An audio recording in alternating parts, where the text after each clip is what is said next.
Can you believe that Michael Burry is still predicting more stock market crashes in 2022 to 2023? He says the silliness must go in the market because he's saying there's so many companies that are still overvalued. And we're going to get to his tweets and why he thinks this. And I'm going to give you a list of stocks that he thinks are probably undervalued in the market right now, stocks to buy.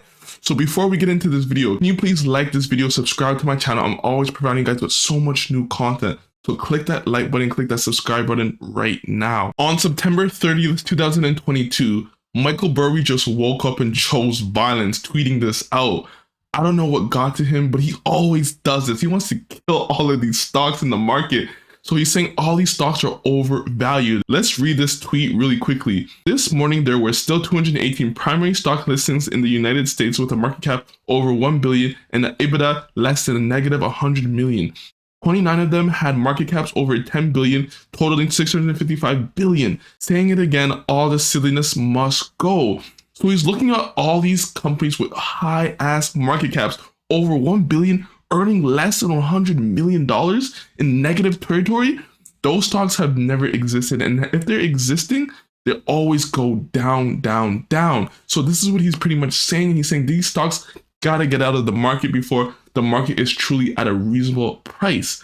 But people are always giving you the counter argument. What about Amazon? What about all these stocks that weren't making money back in the day? But those companies are anomalies. Companies are not going to always make it like Amazon. So he's seeing the opposite of what majority of people are saying, that even if their earnings are in negative territory, there's still a way to get out of it. Let's look at some of these stocks that he's talking about. Do you have any of these stocks? And if you do you still believe in them? I think I have one of these stocks. Let's look at this list of stocks that he's talking about. So this is the first list right here that Michael Burry is talking about. Companies over $1 billion market cap, earning less than $100 million negative EBITDA. So look at these companies: Snow, Uber, Shop, Coupang, Square, Rivian, C.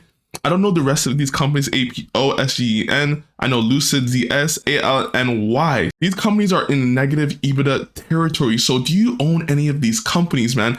And it's going to be hard to hold these companies when they're generating negative EBITDA, especially in this market with inflation going high, with interest rates going up. So how are you holding on to these companies? Do you still believe in them? What are your thoughts on these companies that have negative EBITDA in this type of environment? And Michael Burry still believes that these companies need to crash more than they already have. There's still more room for the silliness to go away in his mind. So this is crazy to think about, because Shop, come on, Coupang, Square, C, come on, anyone would think that these companies are very strong right now, and they're still strong companies. Here's a more extensive list: Boeing, Snowflake, Uber, Twitter, C, Coupang, Illumina, Rivian, Apollo, Segan, Zscaler, Lucid, Roblox, Doordash, Trip, Palantir. Palantir on this list? Damn, man. Palantir is on this list of stocks. I know people are going to be upset. Snap, Coinbase, Blue, Twilio, Splunk. You see the type of companies that Michael Burry still thinks have a long way to crash. Do you agree with them? Because these companies are not earning a lot of money. They're not earning high returns on the type of market caps that they have. So he's saying the silliness still needs to go away. So what are your thoughts on that?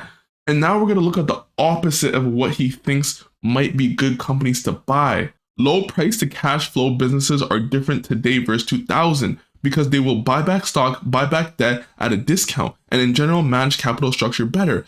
Makes them statistically values math problems that more or less must work out. Michael Burry is seeing companies with low price to cash flow businesses as good buys. If they're buying back stock, if they're buying back their debt, and they're saying that these are just math problems that will work out into the future.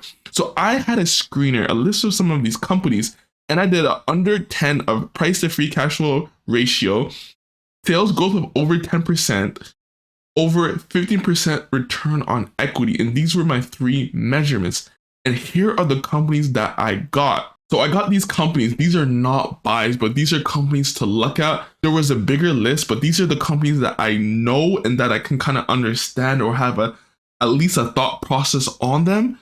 A lot of the companies were bank stocks, were a lot of oil stocks, etc. So you can even look at that list. But here are the companies: Credit Acceptance, CF Industries, Charter Communications, Canadian Natural Resources. I kind of like this company. I'm going to look deeper into this one.